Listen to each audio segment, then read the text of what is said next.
కల్వకుంట్ల కవిత 25వ తేదీ అంటే రేపు ఉదయం కొత్త రాజకీయ పార్టీని ప్రారంభించబోతున్నారు. తెలంగాణ ప్రజా జాగృతి పేరు ఉండనున్నట్టుగా తెలుస్తోంది. ఇప్పటికే అన్వయ కన్వెన్షన్లో అన్ని ఏర్పాట్లు కూడా పూర్తయ్యాయి. సో ఒక కొత్త రాజకీయ పార్టీ రాష్ట్రంలో ప్రారంభం కాబోతుంది. అంటే చివరిసారిగా కొత్త రాజకీయ పార్టీ ఇటీవల కాలంలో అయిందంటే ఉమ్మడి రాష్ట్రంలో చూసుకుంటే జనసేన పార్టీ ఒకటైంది. ఆ తర్వాత అంటే ఒక హై ప్రొఫైల్ ఒక ముఖ్యమంత్రి కుమార్తెగా ఉండి ఇప్పుడు మాజీ ముఖ్యమంత్రిగా అయ్యారనుకోండి, బట్ ఎమ్మెల్సీ పదవికి రాజీనామా చేసి కల్వకుంట్ల కవిత కుటుంబంతో విభేదించి ఒక విధంగా చెప్పాలంటే అద్దాల మేడలోంచి బయటకు వచ్చి రాజకీయ పార్టీ స్థాపిస్తున్నారు. బీఆర్ఎస్లోనే ఉంటే చాలా కంఫర్టబుల్ జోన్లో ఉండేవాళ్ళేమో, బట్ చాలా కంఫర్టబుల్ జోన్ వదిలేసి ఇప్పుడు రాజకీయ పార్టీ స్థాపిస్తున్న పరిస్థితి. ఈ రాజకీయ పార్టీ సంబంధించి అంటే కొత్తగా రాజకీయ పార్టీ పెడుతున్న వాళ్ళు ఎవరికైనా, ప్రజల ఆశీస్సులు కోరుతున్న వాళ్ళు ఎవరికైనా మనం ఆల్ ది బెస్ట్ చెప్పాల్సిందే. సో మాట్లాడదాం. మనతో పాటు బీఆర్ఎస్ నుంచి సుమిత్రానంద్ గారు, అదేవిధంగా కాంగ్రెస్ పార్టీ నుంచి గజ్జెల కాంతం గారు ఉన్నారు, అదేవిధంగా అడ్వకేట్ శరత్ గారు కూడా ఉన్నారు. శరత్ గారు, సో కవిత రేపు కొత్త రాజకీయ పార్టీని స్థాపిస్తున్నారు. ఎట్లా ఆమె ఎటువంటి ఎజెండా తీసుకుంటే ప్రజలు మెచ్చే అవకాశం ఉంటుంది? సార్ ఇప్పుడు ఒకటి ఏంటంటే అన్సాలిసిటెడ్ అడ్వైజ్ అంటారు సార్. ఆమె ఎవరిని అడిగింది లేదు, ఏం చేసింది లేదు. వాళ్ళ నాయనలాగే ఆమె కూడా అన్ని సొంతగా ఏకపక్షంగా డిక్లేర్ చేస్తా ఉంది. సో ఈ దశలో ఆమె ఏం చేస్తే బాగుంటుంది అని చెప్పడం సరైన పద్ధతి అని నేను అనుకోవట్లేదు. First point. సెకండ్ ఏంది అంటే ఆమె మీరు అన్నారు కదా అద్దాల మెడల్లోంచి ఎక్కడో దుంకింది అని, అది నేనైతే అగ్రీ అవ్వట్లేదు sir. To be frank with you, ఆమెలో ఆ ప్రజాకోణం నేను ఎందుకో చూడలేకపోతా ఉన్నా. నాకు ఎంతకో సేపు కూడా అంటే ఇప్పుడు మన ఓకే, ఇప్పుడు ఆమె నెగటివ్ ఇమేజ్ తొలగించుకునే ప్రయత్నంలో భాగంగానే కంఫర్టబుల్ జోనే కదా పార్టీలో. బీఆర్ఎస్ లో ఉంటే కంఫర్టబుల్ జోనే, అక్కడ నెంబర్ 3 కాకపోతే నెంబర్ 4 నెంబర్ 5. ఇప్పుడు ఇక్కడ వచ్చి ఇప్పుడు అర్హతలు, తర్వాత అవకాశాలు, తర్వాత అవకాశాలను వచ్చిన అవకాశాన్ని వినియోగించుకోవడం అనేది ప్రజా జీవితంలో చాలా ప్రధానమైన పాత్ర పోషిస్తుంది సార్. అవకాశాలు రావడము అనేది చాలా సామాన్యులకి చాలా కష్టం. ఇప్పుడు ఎంతో మందిని మనం రాజకీయ పార్టీలో చూస్తాం. 40-45 ఏళ్ల తర్వాత పిసిసి అధ్యక్ష స్థానం నాకు వచ్చింది అని మహేష్ కుమార్ గౌడ్ చెప్పినారు. అట్లా ఏ రాజకీయ పార్టీలలో ఇంత మెటీరియాటిక్ రైజ్ అంటారు, అంటే ఒక ఉల్కల్లాగా నక్షత్రాల్లాగా ఎవరు ఎదగలేదు సార్. ఎదగరు. సామాన్యులకు ఎవరికి అవకాశం రాదు. కేవలం ముఖ్యమంత్రి కూతురుగానే ఆమె నిచ్చెన పెట్టుకొని 6వ అంతస్తు వరకు ఎదిగింది. ఆ తర్వాత ఆమె ఆకాశంలో చుక్కలను లెక్క పెడతా అనే ఆలోచనలోకి వచ్చిందే తప్ప ప్రజాకోణంలో ఆమె ఎన్నడూ కూడా అధికారంలో ఉన్నప్పుడు ప్రజల తరఫున ఎప్పుడు మాట్లాడినా, మీరు ఇంతసేపు మనం ఆర్టీసీ మీద మాట్లాడాం కదా, తర్వాత అంతకుముందు వేరే ఉద్యమాలు జరిగినాయి, తర్వాత ప్రజా సంఘాల మీద జరిగిన దాడుల్లో కానీ, లేకపోతే సోషల్ మీడియా యాక్టివిస్ట్ మీద, సోషల్ మీడియా ఇన్ఫ్లుయెన్సర్స్ మీద రకరకాలుగా పోలీసు వ్యవస్థను వాడుకొని గత కేసీఆర్ ప్రభుత్వం చేసిన దమనకాండలో ఎప్పుడు కూడా ప్రజాకోణంలో ఆమె మాట్లాడలేదు. ఇప్పటికి కూడా ఒక ప్రజాస్వామ్య భరితమైన పార్టీ ఏర్పరుస్తా అనేటువంటి వ్యవహారాల్లో ఆమె ఎక్కడ కూడా బయటకు మాట్లాడిన సందర్భం లేదు. ఆమె రేపొస్తే ఇవాళ రాష్ట్రంలో ఎవరు అవునన్నా కాదన్నా బీసీలలో చాలా ఐక్యత పెరిగింది. బీసీలలో అంటే చైతన్యం పెరిగింది. ఇప్పుడు రేపు భవిష్యత్తులో ఎవడు రాజకీయ పార్టీ పెట్టి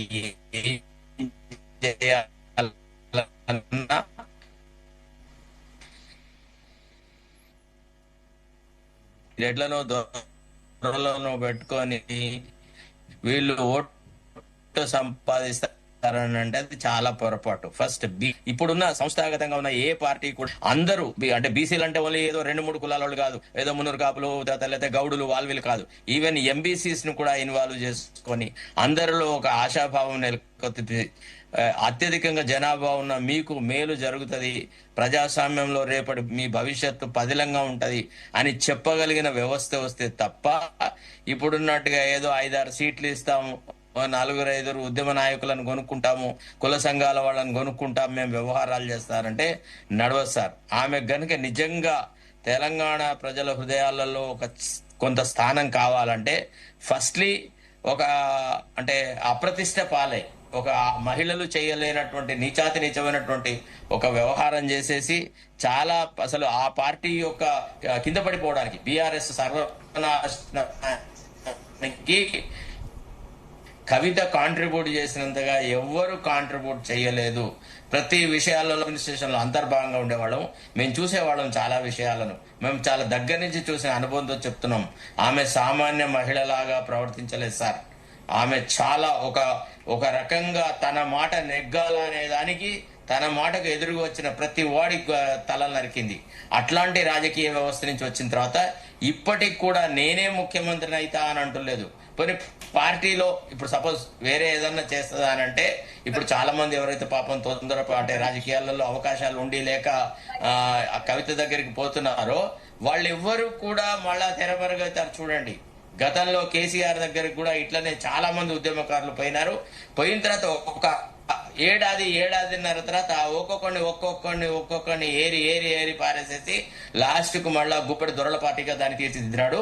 ఈమెలో కూడా గవే లక్షణాలు పుణికిపుచ్చుకొని వచ్చింది తప్ప ఆమె ప్రజాస్వామ్య వాదము అనేది నేనైతే ఆమెలో ఏం చూడలేకపోతున్నాను.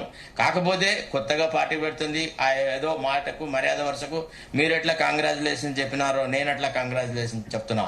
కానీ దొర మనస్తత్వం వదిలట్టాల, ప్రజా కోణంలో రావాల, ప్రజా జీవితాన్నిలో మనిషి ఎదుగుదల అనేది వినమ్రత మీద ఆధారపడుతుంది, ప్రజల పట్ల కమిట్మెంట్ మీద ఆధారపడుతుంది, ప్రజల సమస్యలు తన సమస్యలు అనే విధానాన్ని మీద ఆధారపడుతుంది తప్ప ఏదో ఎక్కడికో పోయి ఇప్పుడు మనం చూస్తున్నాం కదా లోకల్ గా జరిగేటువంటి ఉద్యమాలు వీటిలలో సోషల్ మీడియా వాళ్ళని తీసుకొచ్చేసేసి 4 కెమెరాలు పెట్టించేసేసి ఫోటోలు వేయించుకొని మేము ఉద్యమాలను చేసినామని చెప్పడంలో ఇది రాజకీయం అని అనబడదు. అట్లాంటి ఛాన్సెస్ అయితే ఏం లేవు.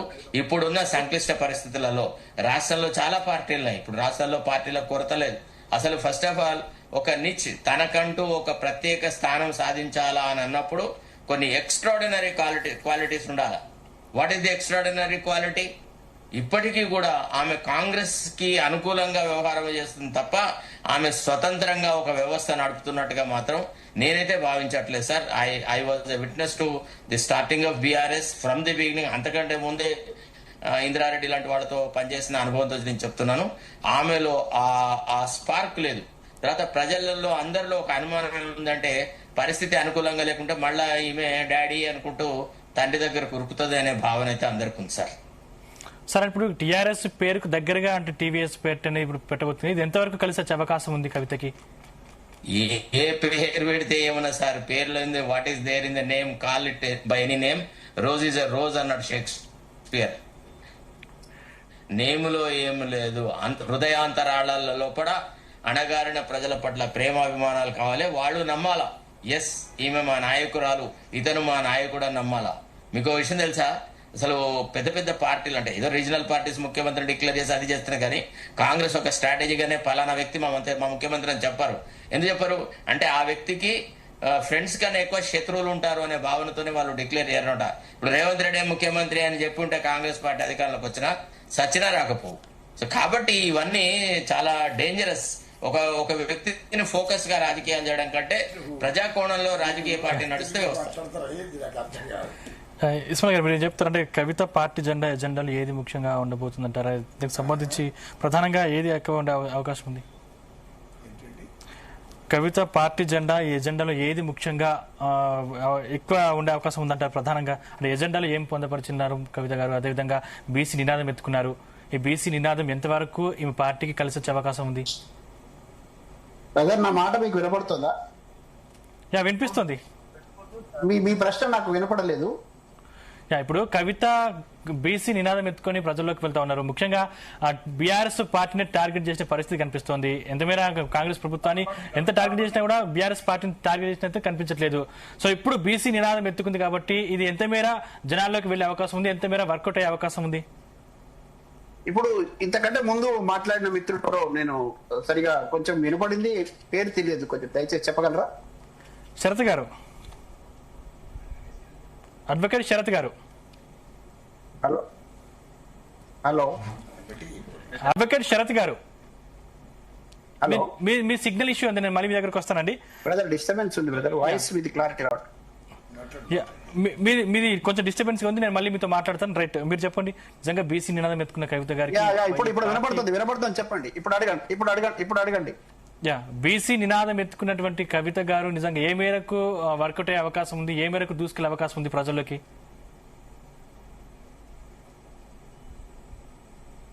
అదే అంటే మీ ప్రశ్నలోనే కొంచెం వ్యంగ్యం కనబడింది నాకు. కొంత మీరు ఇంకో వైపు కొమ్ము కాస్తున్నట్టుగా నాకు అర్థమైంది. ఇప్పటివరకు మాట్లాడించినటువంటి పదాలు కూడా నేను విన్నాను, కొన్ని వినపడ్డాయి నాకు. ఇంత పార్షాలిటీ పనికిరాదు బ్రదర్. మరీ జీటీవీలోనే ఈ రకమైనటువంటి ప్రచారం బాగాలేదు. నేను కూడా జర్నలిజంలో ఉన్నాను, జర్నలిస్ట్ గా పనిచేశాను, చాలా ఉన్నాను. కానీ ఇట్లా వ్యాఖ్యానాలు కానీ మాట్లాడేటప్పుడు కానీ ఒకే మూటలో లేకపోతే ఒకరి వర్గం వైపు మాట్లాడకూడదు. విశ్లేషణ అంటే అందరికీ అనుకూలంగా ఉండాలి, తర్వాత జనాలకు అర్థమయ్యేటట్టుగా ఉండాలి. ముందుగా మీరు కొమ్ము కాస్తున్నట్టు అది ఇది మాట్లాడుతున్నారు, అట్లా కాదు బ్రదర్. ఇది ఇప్పుడు బీసీ నినాదం ఎత్తుకోవడం కాదు, సకల జనుల నినాదం ఎత్తుకున్నాం. తెలంగాణ ఇక్కడ విధ్వంసం అయిపోయింది, మళ్ళీ పునర్నిర్మించాలని నినాదం ఎత్తుకున్నాం. సామాజిక న్యాయం నినాదం ఎత్తుకున్నాం. ఇక్కడ ప్రజలని హింసించిన వాళ్ళ పట్ల వ్యతిరేకంగా కానీ ఒకప్పుడు జైలుకి వెళ్ళినప్పుడు బీఆర్ఎస్ పార్టీ అంటే హరీష్ రావు గారు లేకపోతే కేటీఆర్ కావచ్చు అండగా ఉన్నారని చెప్పినట్టు కవిత గారే బయటకు వచ్చి సొంతంగా పార్టీ పెట్టడం ఏ విధంగా చూడాలి?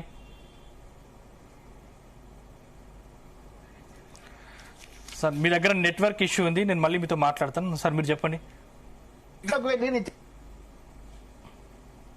మీరు మాట్లాడండి. పార్టీ పెట్టడం అనేది ప్రజల సమస్యలు, బీసీల సమస్యలు అంటే ఏ జాతిలో అయితే ఉంటారో ఆ జాతి సమస్యలు పూర్తిగా అవగాహన ఉంటాయి.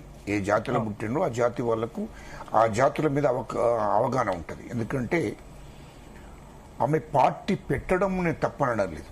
ఎందుకంటే కవిత గారు పార్టీ పెడుతుందంటే పార్టీ పెట్టడం తప్పేం లేదు. ఇప్పుడు కేసీఆర్ పార్టీ పెట్టుకుంటాడు, ఎవరైనా పెట్టొచ్చు పార్టీ. కవిత గారు పార్టీ పెట్టుకుంటారు, రేపు పొద్దుగల హరీష్ రావు పార్టీ పెట్టుకుంటాడు. ఎందుకంటే ఇప్పుడు పార్టీలు లేవు అన్నదంతా కూడా ఒక ఎస్సీ ఎస్టీ బీసీలకే లేవు. ఇప్పుడు 0.5 ఉన్నటువంటి వాళ్ళే ఈ పార్టీలు పెడుతున్నారు. మెజార్టీ 99% ఉన్న ప్రజలు పార్టీని పెట్టడానికి వెనుక ముందు అంటున్నారు. ఎందుకంటే ఆర్థిక స్థితిగతులు, డబ్బు, ఇదంతా పెద్ద కథ ఉంటది కాబట్టి దాని మీద ధైర్యం చేయలేక పోతున్నది దీన్ని బట్టి అర్థమవుతుంది. ఏంటి అంటే కానీ బీసీ ముఖ్యమంత్రులు లేరు కావచ్చు, కానీ బీసీ మంత్రులు, బీసీ ఎమ్మెల్యేలు చాలా మంది ఉన్నారు. వీళ్ళు ఎందుకు ముందుకు రావట్లేదు అంటారు? ఇది బీసీ మంత్రులు అనేది ఇప్పుడు ఒకటినండి, కాంగ్రెస్ పార్టీ అంటే ప్రజాస్వామ్యం ఉన్నది. కాంగ్రెస్ పార్టీలో బీసీ లాంటి వాళ్ళు ముఖ్యమంత్రులు అయ్యారు, ఈ ఎస్సీ లాంటి వాళ్ళు ఉప ప్రధాని అయ్యిండు.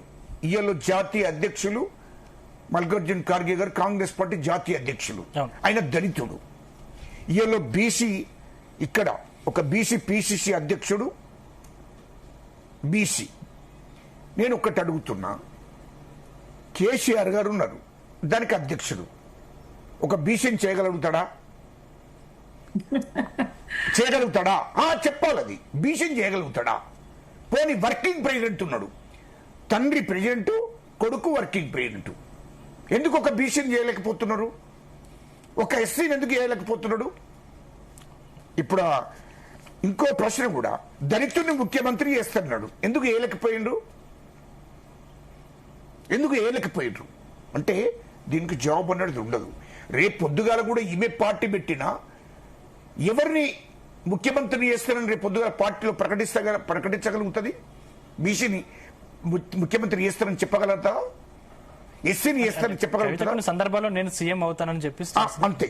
అంటే నేను సీఎం, నువ్వు సీఎం అవడం కోసం తప్ప ఒక బీసీని చెయ్యాలని, ఒక ఎస్సీని చెయ్యాలని, ఒక ఎస్టీని చెయ్యాలని ఆలోచన అనేది ఎవరికి ఉండదు. అంటే వాళ్ళ ఫ్యామిలీలో ఉండదు అని అంటున్నాను నేను. ఇప్పటి వరకు టీఆర్ఎస్ పార్టీ పెట్టిన నుంచి ఇప్పటి వరకు ఒక బీసీ వర్కింగ్ ప్రెసిడెంట్ లేడు, ఒక ఎస్సీ వర్కింగ్ ప్రెసిడెంట్ లేడు, ఒక బీసీ అధ్యక్షుడు లేడు. వాళ్ళెవరికి అంటే పార్టీ మాత్రం వాళ్ళ ఇంట్లోది, ఓట్లేసే వాళ్ళు మాత్రం 99% ఉన్న ప్రజలందరూ వీళ్ళకి ఓట్లేయాలి.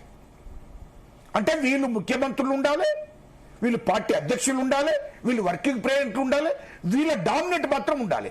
కానీ ఎస్సీలు ఎస్టీలు మాత్రం బీసీలు వీళ్ళు కోట్లు వేయాలి. ఓట్లు వేస్తే మళ్ళీ వాళ్ళని అణిచివేస్తారు. ఇది వాళ్ళ చరిత్ర. వాళ్ళ పార్టీలు పెట్టుకునేది ఎందుకోసం అంటే దీనికోసం. ఇది వాస్తవ విషయం. ఎందుకు అనంటే ప్రజాస్వామ్యం ఉండాలి. ఏ పార్టీలో అయినా ఇవాళ మీరు ఒకసారి చూడండి, కాంగ్రెస్ పట్టుంది. మన్మోహన్ సింగ్ ఈ దేశానికి ప్రధానమంత్రి అయ్యాడు. ఆయన ఓబీసీ. ఈ దేశానికి ప్రధానమంత్రి అయ్యాడు 2 సార్లు ప్రధానమంత్రి, 10 ఏళ్ళు కంటిన్యూ ప్రధానమంత్రి. అంతకుముందు పివి నరసింహరావు గారు ప్రధానమంత్రి. తేడాలు ఉంటాయి. ఇప్పుడు కాంగ్రెస్ పార్టీ అయినా బీజేపీ అయినా జాతీయ పార్టీలు. ఇప్పుడు అందుకోసం చెప్తున్నా, అంటే మనం ప్రజాస్వామ్య పద్ధతిలో పార్టీలను నడిపియాలంటున్నా. అంటే ఏంటి, వీళ్ళ ఆధిపత్యాన్ని వీళ్ళు ఎవరైనా కావచ్చు, ఆధిపత్యాన్ని వీళ్ళు చూడండి. వీళ్ళ జాతీయ పార్టీ అధ్యక్షుడు మల్లికార్జున ఖార్గే గారు, వీళ్ళ రాష్ట్ర పిసిసి అధ్యక్షుడు మహేష్ గౌడ్ గారు. అవి జాతీయ పార్టీలు అనౌన్స్ చేయొచ్చు. ఇప్పుడు టీఆర్ఎస్ పార్టీ అంటే ప్రెసిడెంట్ మీరే ఉంటారు, వర్కింగ్ ప్రెసిడెంట్ మీరే ఉంటారు. జాగృతి పార్టీ మీద కాంతం గారు, నేను ఆయన గురించి కూడా అంటున్నామ్మా. నువ్వు అధ్యక్షులు ఉంటావు, ఇప్పటివరకు ఎందుకు ప్రకటించలేదు అంటున్నామ్మా. నువ్వు జాగృతి అధ్యక్షులైనప్పటికి కూడా ఆమె కూడా ప్రకటిస్తలేదా అంటున్నా. నాకు ఎవరి మీద కాదు, రేపు ఎవరైనా ఆమె కూడా ఆమెనే అధ్యక్షులుగా ప్రకటించుకుంటుంది కదా రేపు. రేపు ఇప్పుడు ఆమె డైరెక్ట్ అయినది కదా, ముఖ్యమంత్రి నేనే అవుతా అని అన్నది కదా. పార్టీ పెట్టకముందే అంటుంది ఆమె నేనే ముఖ్యమంత్రిని అవుతానని. ఆ విషయమే నేను అంటున్నామా. మేడం ఏం చెప్తారు? నమస్తే అండి సందీప్ గారు, మీకు ప్యానెల్లో ఉన్నటువంటి కాంతం గారికి, ఇస్మాయిల్ గారికి, శరత్ గారికి, జీ తెలుగు ప్రేక్షకులకు నమస్తే. జై తెలంగాణ. నేను కాంతం గారితో గాని, ఇస్మాయిల్ గారితో గాని, అట్లాగే శరత్ గారితో గాని కొన్ని ఇస్తున్నాను. శరత్ కేసీఆర్ లాగానే అని నొక్కి చెప్తా ఉన్నారు. అందరినీ కలుపుకోకుండా ఏకాకిగా తాను వెళ్తా ఉన్నారు, ఒక్కరుగా వెళ్తా ఉన్నారు, ఏకఛత్రాధిపత్యంగా వెళ్తున్నారు. ఉద్యమ కాలంలో కేసీఆర్ గారు అందరినీ కలుపుకొని వెళ్ళిండ్రు, తెలంగాణ సాధ్యమైంది. తర్వాత పార్టీలో కూడా ఒక్కరు కాదు కదా, ఎమ్మెల్యేలు ఉంటారు, ఎంపీలు ఉంటారు, మంత్రులు ఉంటారు, ఎక్కడ ఒక్కరు అనేటువంటి ఏ అంశమే ఉండదు. ఇంకా కవిత గారి పార్టీ విషయానికి వస్తే కాంగ్రెస్ వాళ్ళు చాలా సంతోషిస్తా ఉన్నారు. బీఆర్ఎస్ కి నష్టం వాటిల్లుతుంది కవిత గారు పార్టీ పెడితే, ఆమె టార్గెట్ బీఆర్ఎస్ నే చేస్తా ఉన్నది అని చెప్పేసి సంతోషిస్తూ ఉన్నారు. వాళ్లకు ఒక వస్తువు దొరికినట్టయింది కవిత గారి పార్టీ పేరుతోని. ఇక ఇక్కడ తెలంగాణలో అనేక పార్టీలు, తెలంగాణ రాష్ట్రం ఏర్పాటు జరిగిన తర్వాత కూడా వైఎస్ శర్మిల గారు పార్టీ పెట్టారు, కోదండరామ్ గారు తెలంగాణ జేఏసీ చైర్మన్ గారు పార్టీ పెట్టారు. పార్టీలు పెడుతూనే ఉన్నారండి. ప్రజల కోసం ఎవరు పనిచేస్తున్నారు అనేది చూస్తారు కదా. కోదండరామ్ గారు ఇప్పుడు ప్రజల కోసం పనిచేస్తా ఉన్నారా? లేదు. కాబట్టి ప్రజలు ఆయన్ని గుర్తించడం లేదు. ఎవరు ప్రజల టిఆర్ఎస్ పార్టీ పెట్టినప్పుడు పెద్ద వృక్షం అవుతుందని ఎవరు అనుకోలేదు. కవిత గారిని కూడా ఎందుకు డిస్కరేజ్ చేయడం? నేను డిస్కరేజ్ చేయడం కాదండి, డిస్కరేజ్ చేయడం కాదు. ప్రజల పక్షాన పోరాడితే, ప్రజల పక్షాన పని చేస్తే అని చెప్తున్నా. ఎవరు రాజకీయ పార్టీలు మూస పద్ధతిలో పోతున్నాయి కాబట్టి అన్ని ఉద్యమాల్లో కూడా అంటే సోషల్ మీడియాని ఎక్కువ నమ్ముకుంటారు. గ్రౌండ్ లో ఉందామని ఆమె అనుకుంటుంది, బీసీ కాన్సెప్ట్ ముందుకు వదామని అనుకుంటుంది. సంతోషమే. నేను కోరేది అదే, ప్రజల పక్షాన ఎవరు ఉంటారో వాళ్ళను ప్రజలు గుర్తిస్తారు, ప్రజలు వాళ్ళను ఆదరిస్తారు, ప్రజలు వాళ్లకు ఓటేస్తారు, ప్రజలు వాళ్లకు అధికారం అప్పగిస్తారు. మరి నేల విడిచి సాము చేయడం కాకుండా ప్రజల్లో ఉండాలి. పార్టీలను విమర్శించడమా? గత మే 1 తారీఖు నాడు కవిత గారు ఎప్పుడైతే అన్నారో నాడే కేసీఆర్ గారి పాలనను తప్పుపట్టినట్టయింది. తాను ఆనాటి నుంచే మరి తాను క్రమక్రమంగా వాయిస్ పెంచుతూ వస్తున్నారు. అది కేవలం బీఆర్ఎస్ మీదనే పెంచుతున్నారని తెలంగాణ సమాజం గమనిస్తున్నది. కేసీఆర్ గారిని మాత్రమే నిన్న ఆర్టీసీ సమ్మె జరిగితే నిన్న రాత్రి డ్రైవర్ ఆత్మహత్య చేస్తే మొట్టమొదట అక్కడ హాస్పిటల్ పోయింది కవిత. ఏ మెయిన్ స్ట్రీమ్ రాజకీయ పార్టీ నేత కూడా అక్కడ పోలేదు. అవును. రాత్రి 11:30కు 12ంటికి పోయినారు. మిగతా వాళ్ళందరూ పడుకుంటే ఆమె వెళ్ళి అక్కడ ఏమంటారు శంకర్ గౌడ్ దగ్గరికి వెళ్లే ప్రయత్నం చేశారు. మిగతా రాజకీయ పార్టీ నేతలు హైదరాబాద్ ఎవరు చేయలేదు, పోలీసులు అడ్డుకున్నారు. అది ప్రభుత్వానికి వ్యతిరేకంగా కదా, అది బీఆర్ఎస్ వ్యతిరేకం కాదు కదా. అట్లా పని చేస్తూ పోతే తప్పకుండా ప్రజలు ఆదరిస్తారని నేను చెప్పదలుచుకున్నది. మీరు ప్రజల కోసం పనిచేస్తే ప్రజలు ఆదరిస్తారు, తప్పలేదు. ఎన్ని పార్టీలైనా రావచ్చు. లేదు అని బీఆర్ఎస్ లాంటి పార్టీ, టీఆర్ఎస్ లాంటి పార్టీనే మకల పుట్టింది పుబ్బల పోతుంది ఈయనతో నైతదా అన్న వాళ్ళు ఆయన వెనుక నడవక తప్పని పరిస్థితిని తీసుకొచ్చిండ్రు కేసీఆర్ గారు. ప్రజలందరినీ సమీకరించుకున్నారు, ప్రజలందరితో చర్చించిండ్రు, తెలంగాణ అంతటా పర్యటించిండ్రు. ప్రజలు ఏమనుకుంటున్నారు, తెలంగాణ అవసరాలేంటి, వివక్ష ఏ రకంగా తెలంగాణ నష్టపరిచింది, నీళ్లు నిధులు నియామకాల విషయంలో తెలంగాణ ఏ రకంగా నష్టపోయింది ప్రజలందరికీ చెప్తా కాంతమన్న చెప్తా. అవన్నీ అమలైనయి, దాదాపుగా అమలైనయి. బట్టలారేసుకోవాలి అని మీ ముఖ్యమంత్రి గారు అన్న వినాలి కాంతమన్న వినాలి. తెలంగాణ వస్తే కరెంట్ ఉండదు, బట్టలారేసుకోవాలి అన్నారు ముఖ్యమంత్రి గారు నాడు. మరి 24 గంటల కరెంట్ ఇచ్చి చూపించిండ్రు. మీకు వ్యవసాయం చేత కాదు అన్నారు. మరి దేశానికి అన్నం పెట్టే విధంగా అక్షయ పాత్రలాగా తెలంగాణను తీర్చిదిద్దు చూపించిండ్రు.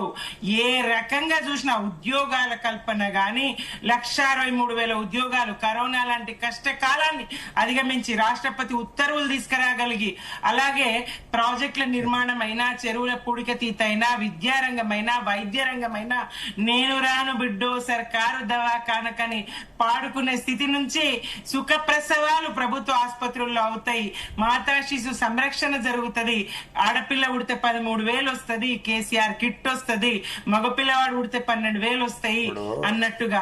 అలాగే ఏ సంస్కర్త చేయలేని పని కేసీఆర్ గారు చేయగలిగినరు. కళ్యాణ లక్ష్మి ఇచ్చి బాల్య వివాహాల్ని ఆపగలిగినరు. ఆడపిల్ల మానసికంగా శారీరకంగా దృఢంగా ఎదగడానికి, చదవడానికి కారణమైనరు.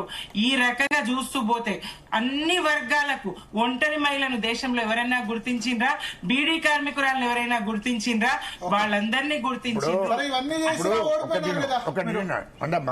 చేసినా ఓడిపోయినారు కదా. మీరు ఒకటి రండి, ఇది మీరు చెప్పింది కరెక్టే గాని నీళ్లు నిధులు అనేది అమ్మా కరెంటు అనేది 80,000 కోట్లు అప్పు చేసిండు. వినండి మీరు ఒక్క నిమిషం వినండి. 80,000 కోట్లు అప్పు చేసి రాష్ట్రం సర్వనాశనం అయిపోయింది. నెంబర్ వన్ చెప్పండి తినమ్మా. 80,000 కోట్లు అప్పు అయింది రాష్ట్రానికి. 80,000, నేను కూడా 80,000 కోట్లు కాదు, నేను ముఖ్యమంత్రి అయితే కూడా 1,00,000 కోట్లు తీసుకొచ్చి పెట్టచ్చు. అది కాదు. ఒకటి నండి, మీరు ఒకటి నండి. ఇయ్యాలో ఇంటికో ఉద్యోగం అన్నాడు. ఇంటికో ఉద్యోగం అని 10 ఏళ్లలో ఇంటికో ఉద్యోగం అని తెలంగాణ, నేను తెలంగాణ ఉద్యోగం అప్పుడు నేను ఉన్నానమ్మా, ఇదేనమ్మా నేను ఉన్నానమ్మా పక్కనే. నేను ఇప్పుడు భరత్ గారు చూసినమ్మా, నేను తెలంగాణ ఉద్యమం అప్పుడు నేను తెలంగాణ చేసి చైర్మన్ అమ్మా, నేను తెలంగాణ చేసి చైర్మన్. నేను పక్కన ఉన్నా. కేసీఆర్ గారికి మొత్తం నేను, కేసీఆర్ గారు ఏం చేసిండో మొత్తం నాకు తెలుసు. నేను తెలంగాణ నాకు చేసి చైర్మన్ అమ్మా. నేను కేసీఆర్ ఇంటికో ఉద్యోగం అన్నాడు, ఇచ్చిండామా? ఇంటికో ఉద్యోగం అన్నాడు, ఇచ్చిండామా? నిరుద్యోగ వృత్తి అన్నాడు, ఇచ్చిండమ్మా? నిరుద్యోగ వృత్తి అన్నాడు, ఇచ్చిండా? దళితుడిని ముఖ్యమంత్రి అన్నాడు, ఇచ్చిండా? ఆ దళితులకు 3 ఎకరాల భూమి అన్నాడు. నిరుపేద కుటుంబాలకు 3 ఎకరాల భూమి ఎక్కడ ఇచ్చిండమ్మా? దళిత బంధు అన్నాడు, దళిత బంధు ఇచ్చిండా? దళిత బంధు ఒక హుజురాబాద్ వాళ్ళకే ఇచ్చిండు. రాష్ట్రంలో దళిత బంధుని పెట్టి హుజురాబాద్ ఎన్నికల కోసం పెట్టిండు. దళిత బంధు హుజురాబాద్ ఎన్నికల కోసం పెట్టిండు. ఒక్క రూపాయి కూడా బీసీ బంధుని పెట్టిండు, మోసం చేసిండు. ఓకే ఓకే కేసీఆర్ గురించి చర్చ కేసీఆర్ గురించి 8 లక్షల కోట్లు అప్పు చేసిండమ్మా. ఓకే చర్చ కేసీఆర్ గురించి కాదు. ఒక్క నిమిషం కవిత, ఒక్క నిమిషం. కేసీఆర్ టీఆర్ఎస్ పాలు కాదు. ఒక్క నిమిషం ఇస్మాయిల్ గారు అన్నాడు. ఒక్క నిమిషం కవిత గారిని కూడా కన్న బిడ్డ, సొంత అన్న పట్టబెట్టలు బయటికి వెళ్ళగొట్టిర్రు. పట్టబెట్టలు బయటికి వెళ్ళగొట్టిన అంటున్నా. సొంత బిడ్డను ఆస్తి పంపకాలు నువ్వు ఆస్తి వంచేయబడుతుందని చెప్పి పట్టబెట్టని బయటికి వెళ్ళగొట్టిర్రు. ఎట్లనే మౌనం? మా సొంత బిడ్డనే పాపము, బయటకు పోయి పాపం పాపం, పెట్టుకుంటుంటే భర్త తండ్రి చరిత్ర మొత్తం తెలుసు, భర్త ఆ కొడు చనిపోయినటువంటి అన్న చరిత్ర మొత్తం తెలుసు, బావ చరిత్ర, హరీష్ రావు చరిత్ర మొత్తం ఒక్కసారి ఇస్మాయిల్ గారి దగ్గరికి వెళ్దాం. ఒక్క నిమిషం సుమిత్రానంద్ గారు, ఒక్క నిమిషం ఇస్మాయిల్ గారి దగ్గరికి. ఇస్మాయిల్ గారు, ఇప్పుడున్న రాజకీయ పార్టీలకు విభిన్నంగా ఎట్లా పోతారు మీరు ముందుకు? మీ వాయిస్ రావట్లేదు ఇస్మాయిల్ గారు. మ్యూట్ దివ్వండి ఇస్మాయిల్ గారు, మ్యూట్ తీసేయండి.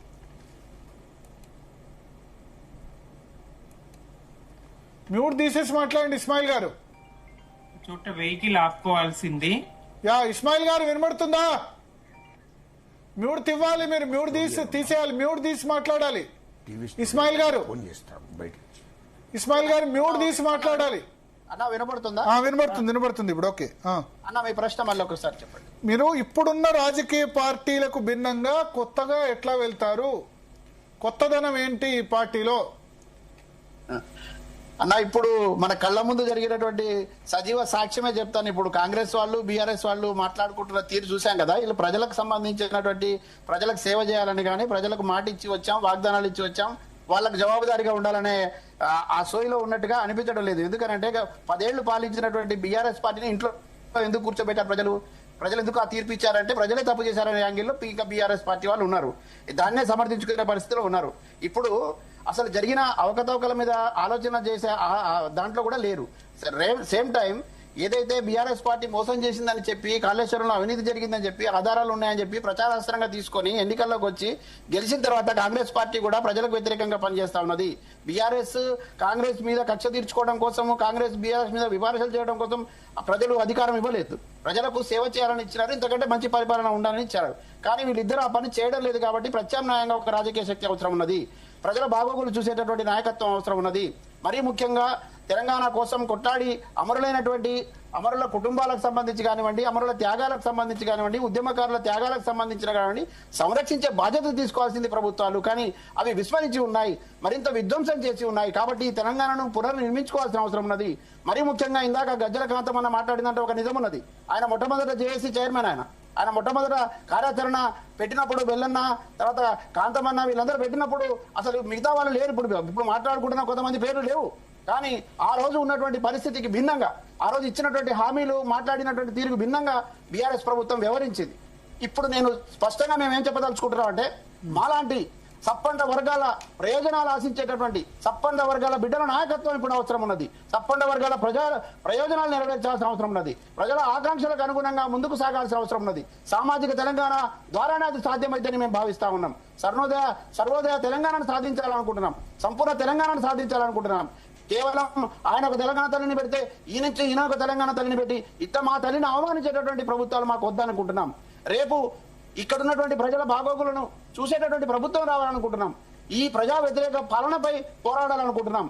తర్వాత గతంలో ఎవరు పాలించి ఏం చేశారు, ఇప్పుడు పాలించే వాళ్ళు ఏం చేస్తున్నారనే విమర్శలకు వెళ్లకుండా కొత్త రాజకీయాలు తీసుకురావాలనుకుంటున్నాం. ఇప్పుడు భవిష్యత్తులో మేము ప్రజలకు ఏం చేస్తామో చెప్పదలుచుకుంటున్నాం. ఎప్పటికప్పుడు ప్రజల్ని అప్రమత్తం చేసి చైతన్యపరచాలనుకుంటున్నాం. ఇప్పుడు ప్రజలకు వ్యతిరేకంగా అవలంబిస్తున్న ప్రభుత్వానికి వ్యతిరేకంగా అడుగడుగున అడ్డుకొని పోరాటం చేస్తా ఉన్నాం. ఇవాళ చాలా దురదృష్టకరం, బాధేస్తా ఉన్నది. నిన్న ఆర్టీసీ కార్మికుడు చనిపోయినాడు, మిత్రుడు. ఆయన దగ్గరికి ఈ రాజకీయ పార్టీలని మాట్లాడుతున్న వాళ్ళు, ప్రధాన ప్రతిపక్షం ఉన్న వాళ్ళు ఇంట్లో పడుకున్నారు. కానీ కవితక్క మాత్రమే అక్కడికి వెళ్ళి మాట్లాడింది. వెల్లుట్లకు సంబంధించిన అంశం, వెల్లుట్ల సంబంధించిన అంశంలో కానివ్వండి, ఇవాళ హైడ్రాకు సంబంధించినటువంటి విషయాల్లో కానివ్వండి, రైతులకు జరుగుతున్న అన్యాయ విషయంలో కానివ్వండి, తెలంగాణ సాంస్కృతిక సంప్రదాయాల పట్ల దాడి జరుగుతున్న సందర్భంలో కానివ్వండి, ఇవాళ అంబేద్కర్ విగ్రహం దగ్గర నుంచి మొదలుకుంటే పూలే విగ్రహ స్థాపన దాకా కవితక్క ముందు వరుసలో నిలబడి పోరాడింది. రేపు కూడా భవిష్యత్తులో ఖచ్చితంగా ఈ ప్రాంత అస్తిత్వం కోసం, ఇక్కడ ప్రయోజనాలు నెరవేర్చడం కోసం, తర్వాత ఇక్కడ ఒక కొత్త పందాలు రాజకీయాలు చేసి భవిష్యత్తులో సప్పండ వర్గాల నాయకత్వాన్ని తీసుకురావడం కోసం ప్రయత్నం జరుగుతా ఉన్నది. ఆ రకమైన ప్రయత్నంలో ఉద్యమకారులుగా ఉన్న వాళ్ళం, ఇక్కడ ప్రజల వెంట నడిచిన వాళ్ళం, ప్రజా ఆకాంక్షలకు అనుగుణంగా ఉండాలనుకున్న శక్తులు కూడా వచ్చి ఇవాళ కలుస్తా ఉన్నాం. కానీ తెలంగాణలో అనేక ప్రాంతీయ పార్టీలు పుట్టుకొచ్చాయి. ఇప్పుడు కనీసం అవి కనుమరుగైన పరిస్థితి కనిపిస్తా ఉంది. ఇప్పుడు బీఆర్ఎస్ కూడా, ఇప్పుడు అంటే టీఆర్ఎస్ ఉన్నటువంటి పార్టీ బీఆర్ఎస్ గా అవతరించింది. అంటే ఇప్పుడు ఏ మేరకు కవిత నిలదొక్కగలుగుతుంది? ఇవాళ ఈ రాష్ట్రంలో ఒక ప్రత్యేక పరిస్థితి నెలకొని ఉన్నదండి. మేము పదే చెప్తున్నాం, ఏ స్వేచ్ఛా స్వతంత్రాల కోసం అయితే ప్రాణాలు అర్పించినటువంటి అమరవీరులు ఉన్నారో ఆ అమరవీరులు ఆశించినటువంటి ఫలితాలు ఇప్పుడు ఇక్కడ రావడం లేదు. అమరవీరుల త్యాగాలను కూడా గౌరవించినటువంటి పరిస్థితి ఇక్కడ కనబడతా ఉన్నది. తర్వాత ఉద్యమకారులను కూడా గౌరవించిన పరిస్థితి కనబడతా ఉన్నది. నెత్తినోరు మొదలుకొని ఈ ప్రాంతంలో స్వేచ్ఛా స్వతంత్రాల కోసం ఇంతమంది ప్రాణాలు అర్పించినారు. తర్వాత ఇక్కడ ఇంతమంది ఉద్యమకారులు త్యాగాలు చేసినారు. మేము ఆశించినటువంటి రాష్ట్రం ఇది కాదు అని చెప్పే ప్రయత్నం చేస్తే మేము ఆర్థిక ప్రయోజనాలు మాకు ముఖ్యం, రాజకీయ ప్రయోజనాలు ముఖ్యం, వర్గ కుమ్ములాటలు మాకు ముఖ్యం అనుకున్నారు తప్ప ప్రజా ప్రయోజనాలు ముఖ్యం అనుకోలేదు. కాబట్టి కాంగ్రెస్ పార్టీని నమ్మి ఇవాళ ఓట్లేస్తే కాంగ్రెస్ పార్టీ కూడా ఏం చేస్తా ఉన్నది? ప్రజలకు ఇచ్చినటువంటి వాగ్దానాలు ఏ ఒక్కటి నెరవేర్చని పరిస్థితిలో ఉన్నది. కాబట్టి ఇవాళ తప్పకుండా భవిష్యత్తులో సామాజిక తెలంగాణ మాత్రమే సాధ్యమైతే మాత్రమే ఇక్కడ ప్రయోజనం చేకూరే అవకాశం ఉన్నది. సప్పండ వర్గాల నాయకత్వాన్ని బలపరుచుకొని అన్ని వర్గాల ప్రజల శ్రేయస్సు కోసం పనిచేయాలనే తలంపు జాగృతికి ఉన్నది, కవితకు ఉన్నది, ఇక్కడికి వచ్చినటువంటి సమూహానికి ఉన్నది. కాబట్టి ఈ మార్పు దిశగా జరిగే అడుగుల్లో ఒక కొత్త పందాలో వస్తున్నటువంటి రాజకీయ ఒక ప్రభంజనమే రాబోతా ఉన్నది. కాబట్టి దీనికి ప్రజల నుంచి ఆశీర్వాదం కోరుతా ఉన్నాం. ప్రజల నుంచి కూడా అద్భుతమైన స్పందన వస్తూ ఉన్నది. రేపు జరగబోయేటటువంటి సభ ఈ దేశ రాజకీయాల్లో ఒక కొత్తదనాన్ని చూపించే ప్రయత్నం చేస్తుంది. మరీ ముఖ్యంగా చైతన్యవంతమైనటువంటి తెలంగాణ గడ్డ మీద ఒక కొత్త రూపాన్ని, కొత్త శక్తిని ఇక్కడ చూపించేటువంటి ప్రయత్నం జరుగుతూ ఉన్నది. కాబట్టి రాజకీయాలు నడపడం కోసం, రాజకీయ ప్రయోజనాల కోసం ఇస్మాయిల్ గారు ఇంతకుముందు గజ్జల కాంతం గారు ఒక ప్రశ్న అడిగారు. ఇస్మాయిల్ గారు గజ్జల కాంతం గారు ఒక ప్రశ్న అడిగారు. అంటే బీసీ నినాదం ఎత్తుకున్నటువంటి కవిత బీసీ ముఖ్యమంత్రి ప్రకటించే అవకాశం ఉందా? నిజంగా బీసీ ముఖ్యమంత్రిని కవిత ప్రకటిస్తారు? కాంతమన్నకు బలమైనటువంటి ఆకాంక్ష ఉన్నది, ఆయనకు కూడా ఆవేదన ఉన్నది, మా అందరికి కూడా అదే ఆవేదన ఉన్నది. ఏమిటంటే ఇట్లా ప్రజల పక్షాన నిలబడి ప్రజలను అంటి పెట్టుకొని ఉండి ఏ వర్గాల నుంచి మేము ఎదిగి వచ్చినామో ఆ వర్గాలకు న్యాయం చేయాలంటే మా చేతికి అధికారం కూడా అవసరం ఉన్నదనే ఆకాంక్ష మాకు బలంగా ఉన్నది. ఆ కోరికలో తప్పలేదు. కానీ ఇవాళ మిగతా రాజకీయ పార్టీలకు కవితకు చాలా వ్యత్యాసం ఉన్నది. జమీన్ ఆస్మాన్ ఫరక్ లాగా ఉన్నది. ఇవాళ ఒక స్పష్టంగా ఉన్నటువంటి జాగృతిలో వర్కింగ్ ప్రెసిడెంట్ ఒక గిరిజనుడికి ఇచ్చినామండి. మేము ఒక లంబాడ బిడ్డ రూప్ సింగ్ అని మా దగ్గర వర్కింగ్ ప్రెసిడెంట్ గా ఇప్పుడు పనిచేస్తా ఉన్నారు. ఇప్పుడు మిగతా వాళ్ళు మాకు చెప్పేటప్పుడు సూచించినప్పుడు వాళ్ళ పార్టీలలో తర్వాత మిగతా పార్టీలలో ఎట్లా ఉందని కూడా చూడాల్సిన అవసరం ఉన్నది. ఇక్కడ మాదిగా అనే కులం ఉంటే దానికి 57 ఉపకులం ఉంటే ఆ ఉపకులాలు అన్నింటినీ కూడా ఈ కమిటీలో మేము ఇక్కడ కూర్పు చేసినాం. తర్వాత బీసీలలో ఉన్నటువంటి సంచార జాతుల దగ్గర నుంచి మొదలుకుంటే అనేక ఉపకులాలు తీసుకొచ్చుకొని ఆ నాయకత్వాన్ని మేము ఇక్కడ కూర్పు చేసుకున్నాం. తర్వాత ఇవాళ 50 అధ్యయన కమిటీలు వేసి మొత్తం ఈ రాష్ట్రంలో ఉన్నటువంటి అన్ని వర్గాల ప్రజలు, గిరిజనుల్లో ఉన్న తెగలు, బీసీల్లో ఉన్న తెగలు, దళితుల్లో ఉన్నటువంటి ఉపకులాలకు సంబంధించి ఎక్కడ ఇప్పటివరకు ఏ రకమైన అన్యాయం జరిగిందో మళ్ళీ భవిష్యత్తులో అట్లా జరగకూడదు. రాజకీయ ప్రాధాన్యత ఉండాలి, విద్యా ఉద్యోగ అవకాశాల వాళ్ళకి ప్రాధాన్యత ఉండాలి, వాళ్ళ జీవితాల్లో వెలుగులు నిండాలనేటువంటి ఆకాంక్షతోని అధ్యయనం చేసినాం. ప్రజల నుంచి సలహాలు సూచనలు తీసుకున్నాం, అద్భుతంగా రూపకల్పన చేసినాం. రేపు విధి విధానాలు ప్రకటించే అవకాశం ఉంది. రేపు కవిత ప్రసంగం కూడా వీళ్ళందరినీ వినమని కోరుతా ఉన్నా. వీళ్ళందరినీ కూడా రేపు ప్రసంగం విన్న తర్వాత మళ్ళీ మాట్లాడమని నేను కోరుతా ఉన్నా. Okay. So all the best Ismail garu. Thank you very much. Thank you Sumitranand garu. అందరూ కూడా ఎవరు మిస్ కావద్దు, నా కవిత ప్రసంగాన్ని మిస్ కావద్దని కోరుతా ఉన్నా. థ్యాంక్ యూ సుమిత్రానంద్ గారు, గజ్జల కాంతం గారు, అడ్వకేట్ శరత్ గారు. సో మొత్తానికి సందీప్, రేపు కొత్త రాజకీయ పార్టీ ఆవిర్భావం జరగబోతుంది. మనం ప్రారంభం కాకముందే విమర్శలు చేయడం అది కరెక్ట్ కాదు. ఎందుకంటే ఒకటి కవితను లాస్ట్ 1 year గా అబ్జర్వ్ చేస్తున్నాం మనం. పబ్లిక్ ఇష్యూస్లో అయితే ముందుకు వెళ్తుంది. వెనుగుమట్ల ఇష్యూ అనుకోండి, మీరు అక్కడ వెళ్ళి బాధితుల కోసం నిరాదీక్ష చేశారు. నిన్న నాకు చాలా నచ్చింది, శంకర్ గౌడ్ దగ్గరికి అందరూ పొలిటికల్ పార్టీ స్టేట్మెంట్ ఇస్తే అర్ధరాత్రి 12 గంటలకు ఆడపిల్ల అంటే ఆమె కవిత గారి ఏజ్ అది కాదని ఒక మహిళ అయ్యుండి అర్ధరాత్రి హాస్పిటల్కి వెళ్ళింది. మిగతా ఏ పొలిటికల్ పార్టీ లీడర్ కనబడలేదు. ఇవాళ పొద్దున పోయేందుకు ప్రయత్నం చేశారు కానీ ఎంజిఎంకు షిఫ్ట్ చేసే ప్రయత్నంలో ఉన్నప్పుడు, మన హైదరాబాద్ షిఫ్ట్ చేసినప్పుడు హాస్పిటల్కి వెళ్ళిన ఏకైక నేత కవిత. సో చాలా ఈ 1 year లో చాలా ఫైటింగ్ స్పిరిట్ నాకు కనిపించింది కవిత. ఇప్పుడున్న పరిస్థితుల్లో ఒక మహిళ రాజకీయ పార్టీని స్థాపించి ఏ మేరకు సక్సెస్ అయ్యే అవకాశాలు ఉన్నాయి సార్? అంటే మహిళ రాజకీయ పార్టీని స్థాపించి ఎందుకు సక్సెస్ కాలేదు? భారతదేశ చరిత్రలో జయలలిత సక్సెస్ అయినారు, మమతా బెనర్జీ సక్సెస్ అయినారు కదా. ఇందిరాగాంధీ మొత్తం కాంగ్రెస్ పార్టీలో ఉన్న కురు వృద్ధులందరినీ కూడా ఎదిరించి, ఎందుకంటే ఆమె ప్రధానమంత్రి అయినారు కానీ అయిన తర్వాత కాంగ్రెస్ పార్టీలో ఉన్న వాళ్ళందరూ ఆ వ్యతిరేకంగా పోరాటం చేస్తే అందరినీ ఫినిష్ చేసేసింది. సో మహిళ అన్న కారణంగా కాదని కాదు, ఓకే. సో మహిళకు కారణంగా అడ్వాంటేజ్ కూడా కావచ్చు. 50% ఉమెన్ ఉన్నారు, ఓ మహిళా రాజకీయ పార్టీ అని చెప్పొచ్చు. ఆమె లిక్కర్ స్కాము ఇటువంటి ఆ ఇమేజ్ అంతటి కూడా బయటకు వచ్చేసింది. మొన్న ఏదైతే అక్కడ కోర్టు చేసిందో, సో దాని నుంచి అది చేసి ఒక మేక్ ఓవర్ దిశగా ప్రయత్నం చేస్తుంది. ముందు తిట్టిన వాళ్ళు తిట్టొచ్చు, కానీ ప్రయత్న లోపం అయితే లేకుండా ప్రయత్నం చేస్తుంది, గట్టిగా ఉద్యమాలు అయితే చేస్తుంది. సో ఒక కొత్త రాజకీయ పార్టీ ప్రారంభమైనప్పుడు మనం డెఫినెట్ గా ఆల్ ది బెస్ట్ చెప్దాం. నాకైతే 1 year లో చాలా ఇష్యూస్, బీసీలకు 42% రిజర్వేషన్స్ గురించి కానీ అంతకు ముందు కానీ ఫైట్ చేశారు. తర్వాత ప్రతి ఇష్యూలో కూడా ఆమె టచ్ చేయని ఇష్యూ లేదు. సోషల్ మీడియాలో కంటే ఎక్కువగా గ్రౌండ్ లో ఉంటున్నారు, ఎక్కడ బాధితులు ఉంటే అక్కడ వెళ్తున్నారు. జాగృతి తరపున 33 జిల్లాలు తెలంగాణలో ఉంటే 19 జిల్లాల్లో గ్రౌండ్ టూర్ ఆమె చేశారు. సో చూద్దాం, ఇప్పుడు పెద్ద నేతలు చేరారా చేరకపోయారా అన్నది పక్కన పెడితే ఒక కొత్త రాజకీయం ఇస్తాం, కొత్త వాళ్ళని ఎమ్మెల్యేలు చేద్దాం, యువకుల్ని అట్రాక్ట్ చేద్దాం. జీవన్ రెడ్డి 70 సంవత్సరాల వయసున్న వ్యక్తి జాయిన్ అయ్యాడు, యువకులకు అవకాశం ఇద్దామని చెప్తున్నారు ఆమె. చూద్దాం ఎంతమంది, ఎందుకంటే ఎన్టీఆర్ కొత్త రాజకీయ పార్టీ పెట్టినప్పుడు చాలా మంది యువకులకు అవకాశం వచ్చింది, వాళ్ళు 30 yearsకే మంత్రులు అయిపోయినారు. చంద్రబాబు నాయుడు, రాజశేఖర రెడ్డి కూడా 1978లో రెడ్డి కాంగ్రెస్ నుంచి గెలిచిన వాళ్ళు కూడా ఉన్నారు. రాజశేఖర రెడ్డి కాంగ్రెస్ నుంచి గెలిచారు అప్పుడు, అంటే కాంగ్రెస్ పార్టీ నుంచి చీలి గెలిచిన వ్యక్తి మంత్రి కాలేదా, అయినారు కదా. సో అట్లా అదేవిధంగా కేసీఆర్ పార్టీ పెట్టినప్పుడు 2003లో 2014లో చాలా మందికి అవకాశాలు వచ్చాయి, 2004లో కానీ 2014లో కానీ. సో కొత్త రాజకీయ పార్టీ వేస్తే కొత్త రక్తానికి కూడా అవకాశం వస్తుంది. చూద్దాం, అంటే మనం చెప్పేది ఏంటంటే రాజకీయ పార్టీగా ఈ పార్టీ అధికారంలోకి రావాలి, ఆ పార్టీ అధికారంలోకి రావాలి అనే దానికంటే ప్రజల ఆస్పిరేషన్ ని ఈ కొత్త పార్టీ ఫుల్ఫిల్ చేస్తుంది. ఇప్పటి వరకు ఉన్న మూస ధోరణులకు భిన్నంగా ఇప్పుడున్న రాజకీయ పార్టీలు, రొటీన్ రాజకీయ పార్టీలకు ఏదో ఒక బ్యాగేజ్ ఉంది. కాంగ్రెస్ కో బ్యాగేజ్ ఉంది, బీఆర్ఎస్ కో బ్యాగేజ్ ఉంది, బీజేపీకో బ్యాగేజ్ ఉంది. అట్లా కాకుండా కొత్త రక్తంతో, కొత్త ఆలోచన ధోరణితో ఈ రాజకీయ పార్టీ ముందుకు వెళ్తుందని మన ఆశ. Right, thank you sir, thank you so much. So ఇది వాళ్ళ